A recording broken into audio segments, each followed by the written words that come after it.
Remue ménage.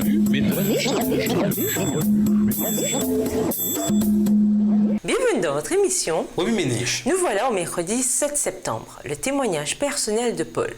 Nous vous invitons à lire Acte 26, les versets 1 et 11 à 27. Paul se tenait devant le roi Agrippa, sa femme Bérénice et un auditoire composé d'officiers de haut rang de l'armée ainsi que d'éminents citoyens de Jérusalem.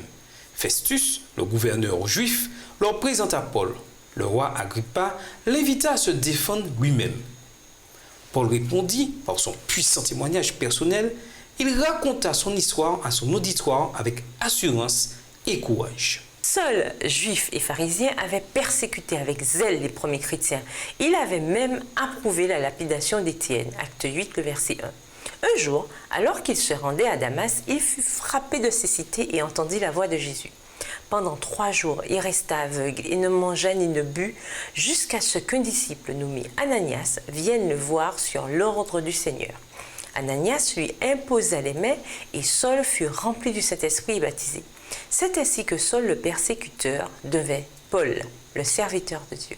Après sa conversion, Paul prêcha que le salut est offert non seulement aux Juifs, mais aussi à tous les êtres humains.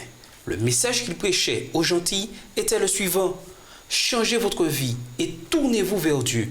Faites de bonnes actions pour montrer que vous avez changé votre vie. Acte 26, verset 20, version Parole de vie.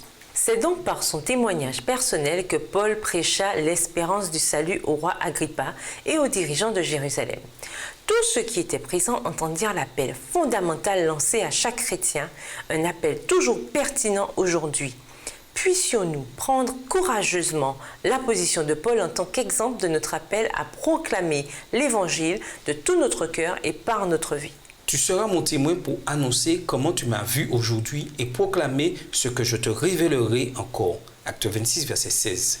Dieu nous appelle à imiter Paul en répandant la bonne nouvelle du salut à un monde brisé, en racontant nos expériences personnelles avec assurance et en partageant notre connaissance à tous nos semblables en toutes circonstances. Je t'envoie pour que tu leur ouvres les yeux, pour que tu les ramènes de l'obscurité à la lumière et du pouvoir de Satan à Dieu. S'ils croient en moi, ils recevront le pardon de leurs péchés et une place parmi ceux qui appartiennent à Dieu. Acte 26, verset 18. Nous devons annoncer à tout le monde la bonne nouvelle du sacrifice de Jésus, de la victoire remportée et de son retour imminent. Crois-tu à ce qu'ont annoncé les prophètes? Je sais que tu y crois. Acte 26, verset 27. À l'exemple de Paul, exhortons les autres à cesser de pécher et à se tourner vers Dieu. Encourageons-les à montrer par leur style de vie qu'ils ont changé. Puissions-nous témoigner de la transformation divine par notre vie où que nous allions. Remue ménage, prouvez par votre façon de vivre la transformation qui s'est opérée en vous. Nos actes doivent-ils parler plus fort que nos paroles? Croyez-vous ce que les prophètes ont dit? À quelle fréquence nous posons-nous cette question? Et devrions-nous nous la poser? Au revoir. Et à demain si Dieu veut. Remue ménage.